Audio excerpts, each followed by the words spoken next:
do you mean physicists opened a doorway by accident? That might be the most disturbing headline I've ever read.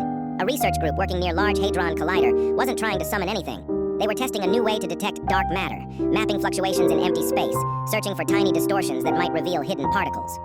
But during one late-night run, their instrument started returning a pattern that made no mathematical sense.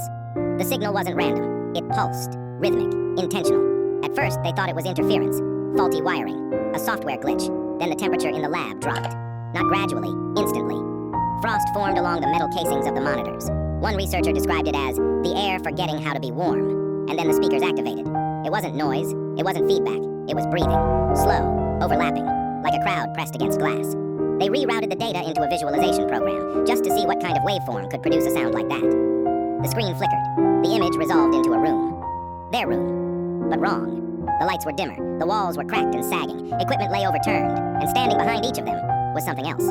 Thin shapes, stretched too tall, faces bent at impossible angles, watching, not attacking, just watching.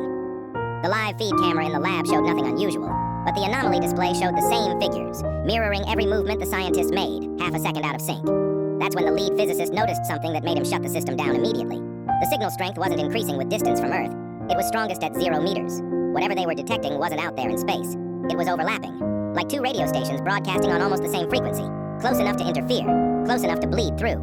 They theorized, unofficially, that reality might not be singular, that another layer of existence could be phased just slightly out of alignment with ours, invisible, coexisting, separated only by vibration. And for a few minutes, they had accidentally tuned the dial. Before powering everything down, one final spike hit the monitors. Every shadow on the screen turned at the same time and leaned forward. The project was classified, the equipment dismantled. No official paper was ever published. But one technician who was present wrote a single sentence in his private log before resigning. We weren't observing them. They were waiting for us to see them. So next time you feel like you're alone in a quiet room, remember, silence doesn't mean emptiness. It might just mean you're slightly out of phase.